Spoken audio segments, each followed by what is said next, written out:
G'day everyone, my name is Dale and just sharing with you today about Christmas and how we prepare in our family for Christmas. So some crazy things that we do in our family is if Christmas is being hosted at my parents' place, we set up a great water slide and, on a hot summer's day, running down the water slide, often into a barbed wire fence at the end with Hessian bags on it. And, we have lots of fun there with the cousins and awesome time together. Some other crazy traditions that we have in our family, if Christmas is being held at Kylie's parents' house, often there is lots and lots of presents and lots of wrapping paper.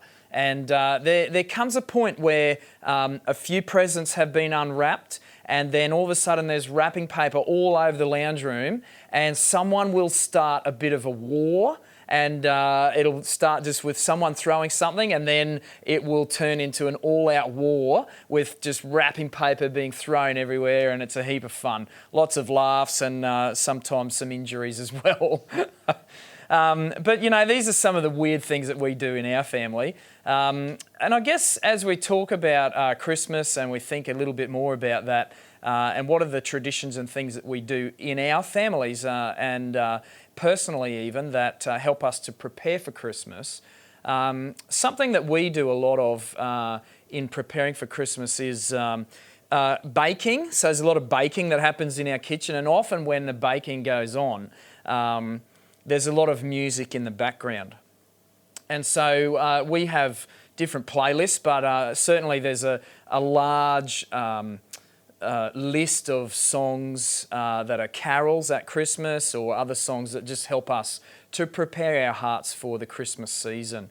And so one of my personal favourites is the song, the carol, "O Holy Night." And for me personally, this really reminds me about that word Emmanuel, God with us. And so the song talks about the night that Jesus was born and how, just this sense of like the world was in awe at what was occurring on that night. And we just read, that this word Emmanuel, God with us, like God in the flesh, which we see in Jesus, was foretold by Isaiah. In Isaiah chapter 7 and verse 14, the verse there says, "Therefore the Lord himself will give you a sign. Behold, a virgin shall conceive and bear a son, and shall call his name Emmanuel."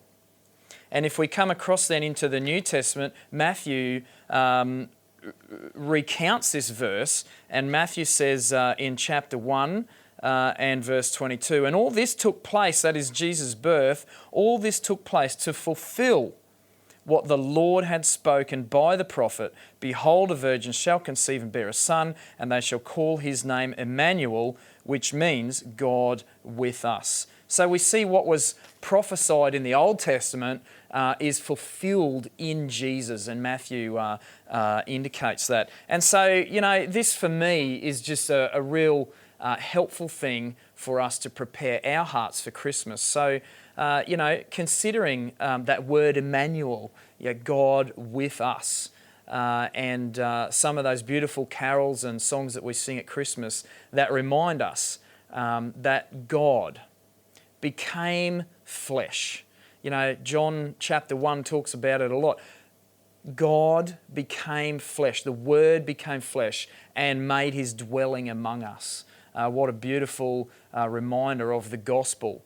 And the guts of the gospel is that God, who knew no sin, became human and made his dwelling among us so that we can have his righteousness given to us, all because of what Jesus has done.